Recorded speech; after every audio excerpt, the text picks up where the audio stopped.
chaque époque, dans chaque génération, à divers endroits de la terre. Dieu a suscité, suscite et suscitera encore des hommes et des femmes pour proclamer et rappeler à l'humanité ses exigences avant la fin de toute chose.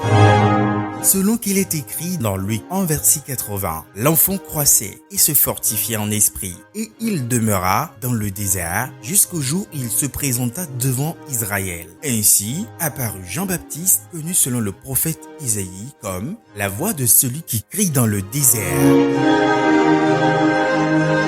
Après lui, l'apôtre Jean fut connu comme le disciple que Jésus aimait le plus. Et plus tard, il fut surnommé le voyant de Patmos à cause de ses révélations apocalyptiques.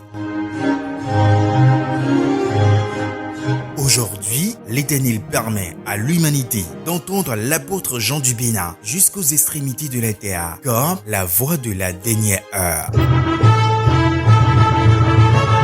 La voix que tu vas entendre N'est pas la voix d'un animateur des radios et télévisions. La voix que tu vas entendre n'est pas la voix d'un influenceur des réseaux sociaux. La voix que tu vas entendre N'est pas la voix d'un agitateur de foule. La voix que tu vas entendre n'est pas la voix d'un fanatique religieux. La voix que tu vas entendre Et la voix qui te parle de la dernière heure.